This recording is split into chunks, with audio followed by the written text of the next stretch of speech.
দুয়ারে কড়া নাড়ছে বাঙালির সর্বজনীন উৎসব পহেলা বৈশাখ। পুরনোকে বিদায় আর নতুন বছর ১৪৩২কে বরণে প্রস্তুত সারা দেশ।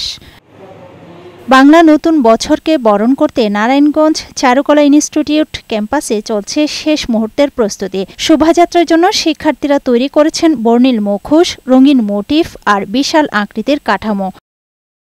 রাজশাহী বিশ্ববিদ্যালয়ে চলছে বর্ষবরণের প্রস্তুতি। শিক্ষার্থীদের নিয়ে বর্ষবরণের সকল প্রস্তুতি হচ্ছে বলে জানান মৃৎশিল্প ও ভাস্কর্য বিভাগের এক শিক্ষক। অন্যবারের থেকে এবার একটু ভিন্ন আমেজ বহন করবে আমাদের এবারের আয়োজন।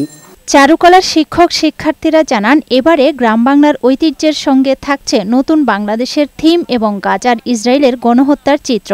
জুলাই বিপ্লব তাকে কেন্দ্র করে আমাদের কিছু প্রতীকী আছে, ড্যামি আছে।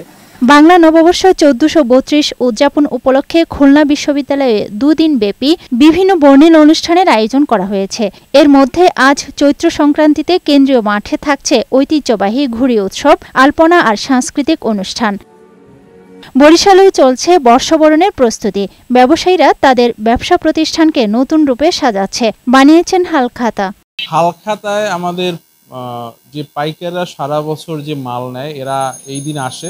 বর্ষকে বিদায় ও নতুন বর্ষকে বরণে প্রস্তুত সৈকত নগরী কক্সবাজার। দিনব্যাপী কক্সবাজার শহীদ দৌলত ময়দানে পিঠা উৎসব সহ আরও বেশ কিছু আয়োজনের কথা জানান জেলা প্রশাসক।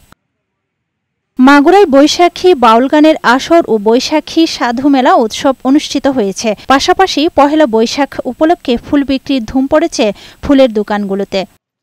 আফরুজা সুলতানা, বৈশাখী সংবাদ।